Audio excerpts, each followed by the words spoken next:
My name is Jordan Lintz from Jordan Lintz Golf at Orono Country Club in Stratford, Connecticut. On today's tip, we're going to talk about the takeaway. Now, the takeaway is one of the most frequently asked questions that I get on my lesson tee.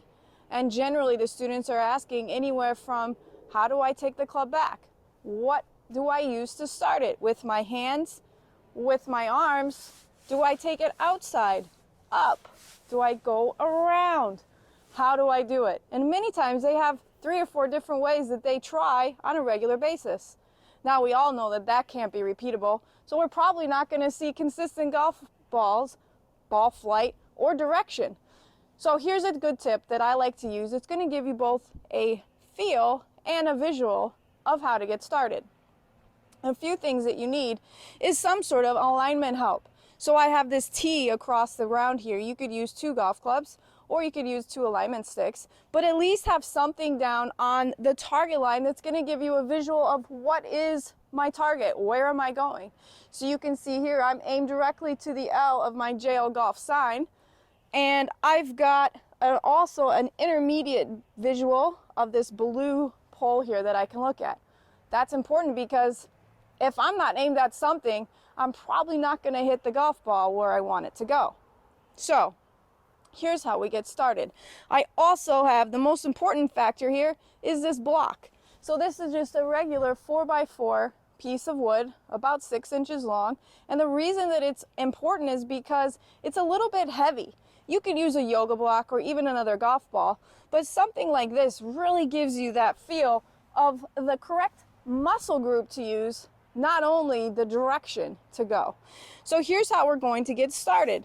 I'm going to set up my block directly behind my golf ball. In this case, I'm going to do one as a practice swing. So as I get set my feet, this is a 7-iron, so that ball should be right about in the middle of my stance. I want this block to go straight back down my target line. So notice when I do this, the club is immediately over the top of my toes, and the club face is slightly facing the ground. The other thing that this did is it got my hands quite a ways away from my body.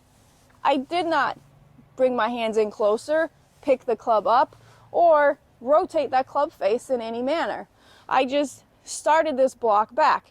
And in order to do this, I used my core, my torso, to make this motion.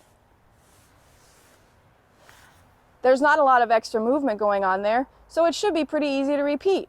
And that's what this is all about. If you want consistent ball flight and direction, you've got to do something consistently.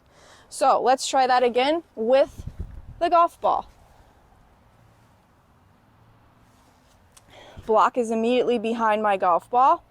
I'm going to get it set up, set my body to my target, push this block back and through, right over the top of my target. This is a really good way for you to get a feel of the muscle groups to use, the direction of the club, and a simplified way to remember it. If you like this tip, join me for more.